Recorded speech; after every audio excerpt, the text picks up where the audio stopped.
Do you find that sometimes your greeting cards, once you've made them, are lacking the wow factor? They're just a little bit mediocre and, to be honest, plain right dull.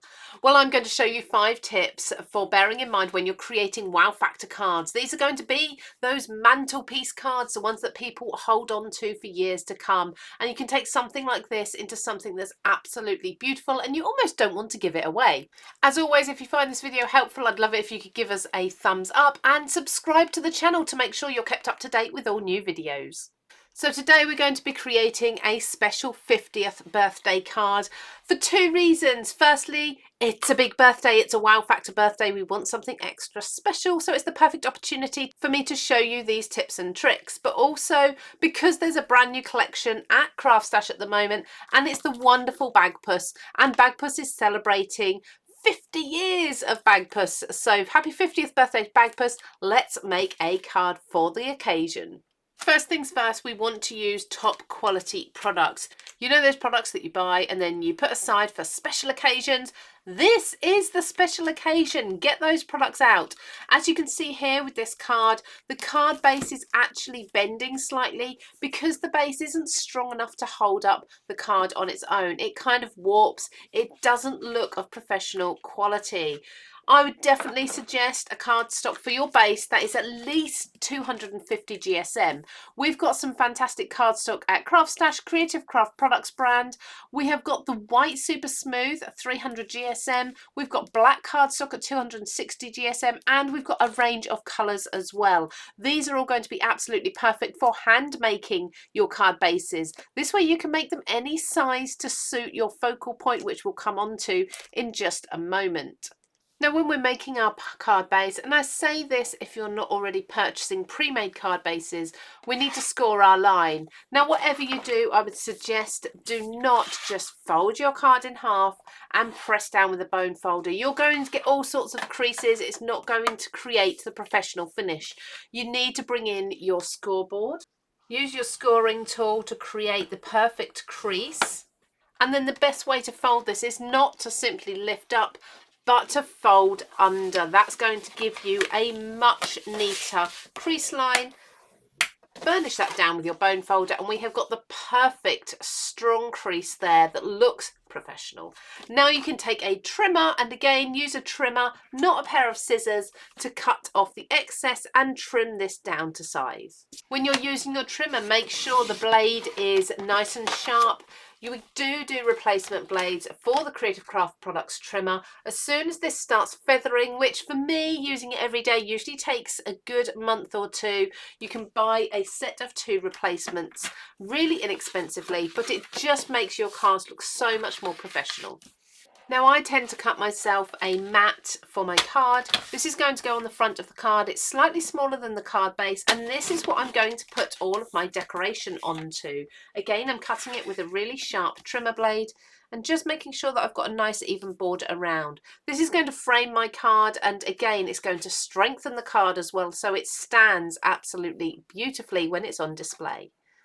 The next thing is a huge focal point. So I'm going to bring in the Creative Craft Products huge numbers. These are actually called small numbers galore because there's even bigger versions, but these are big enough for the type of card that I want to create. Now, because we are celebrating Bagpuss's 50th birthday, I'm going to use the 50 set here, and this has a great die that's in the shape of a 50, which I did use on my first card that I showed you. So you can see the size here, and we've got the die, and that's going to sit on the front of my card, and as you can see, it's filling that space. It's really having a huge impact. And then if I wanted, I've also got the matte and layer. Now I would always go for the matte and layer. If you're adding foam between these, that's going to have a wow factor straight away. Making layers pop has a huge impact as well. So where I've got my white card base, and I'm going to probably have my white 50 in the same way as I did on my basic card, I'm going to have this beautiful dark contrasting colour between the two with that drop shadow. This is going to make the 50 pop much more than it does on this card here. Again, I'm continuing to use really strong cardstock, good quality cardstock that's a great weight, because this is going to hold its own, prevent it getting dogged, and just make it look of high quality. Now I'm also going to be adding texture wherever I can, and I'm going to be using some of the embossing folders that come in the Bagpuss collection. I really love both of these, but I think the stripes are going to have a huge impact. Now, if you like the look of the Bagpuss collection and you want to see more of it, you can find that in this link just at the top of the screen here. So there's my 50 with the texture in. That is a nice strong cardstock. It's around about 300 GSM. So it's embossed beautifully and it holds its weight too. That is going to look so much better sitting on there than it would if it was the plain cardstock. So let's take a look at these two together so far. Already that 50 is really standing out and we haven't even started with any embellishment yet. Now, when you're making an extra special card for someone, it's really important to personalise it. If you're not batch making, make sure that there's something on the card that the recipient loves. Of course, I'm going to be using Bagpuss today, but there are lots of licensed products, lots of really fun characters that we all know and love available at CraftStash. So go and check those out. Within the Bagpuss collection, we have got some beautiful stamps and dies here. So we can build up our scenes, we can stamp and die cut our characters. It's just absolutely wonderful. Then we've got those embossing folders, which I've already taken a look at and used on my card.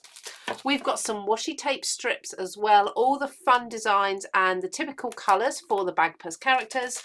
And then we've got these beautiful pattern papers, and these are all foiled. I'm going to come to foiling in a moment. And then we've also got the toppers. So you've got instant cards here with scenes and sentiments that perfectly suit any Bagpuss lover.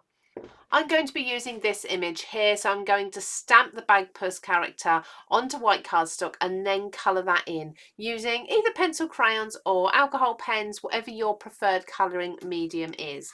I'm then going to use the dies that come along with this set and cut him out as well. Again, stamping onto smooth white cardstock that's a really good quality weight is going to make your stamping look so much better. But also if you're working with a new stamp, you want to prepare that stamp ready for stamping so that you don't get a blurry image.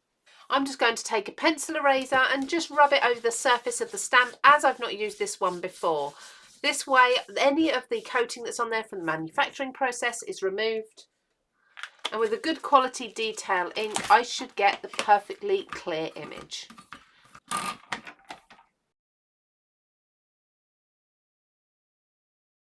Now I've used my Creative Craft Products alcohol colouring pens because I just find an alcohol based pen gives much more of a professional finish if you're confident using them and blending. You can use pencils, but you need to ensure that you get really good coverage to give that nice solid colour that you're looking for. Now with any card, to make it special, we immediately think of sparkle and shine. So for this one, I'm going to add a little bit of either glitter or mirror card as a border around this back panel, and that's going to give us a little bit of glitz and glam. And then I'm also going to add some sequins or gems at the end that will add a little bit of extra sparkle. Now I'm going to start constructing my card, and this is where foam comes in. Any sort of dimension that you can add is going to give you that wow factor instantly. So between each of my layers, I'll be adding foam pads. That's between my white and gold, that's between the gold and the card base, and then that's between the 50 and the white, and also the 50 and the drop shadow as well. So there's going to be lots and lots of layers of foam. Obviously this will depend on the sort of envelope that you're able to put this into, but one of my final tips would be to make yourself an envelope, whether it's a box envelope or just a personalised envelope. This is really going to add to how special that finished card is. The finishing touches to this card are that foiled sentiment that just perfectly matches everything else. This is within that Bagpuss collection and it's within the topper pack, and then a few sparkly stars as well to finish off with that extra shine and glitz and glam. So there's the finishing touches on my 50th birthday card. Hasn't that got the wow factor a lot more than the original one we saw at the start? We've got dimension, we've got sparkle, and it just stands out. The quality is so much better. And like I say there, don't forget, of course, to either make your own envelope using the Creative Craft Products scoreboard and envelope maker, or even an envelope box that you can do on the same tool, and that will make all the difference for giving your card to.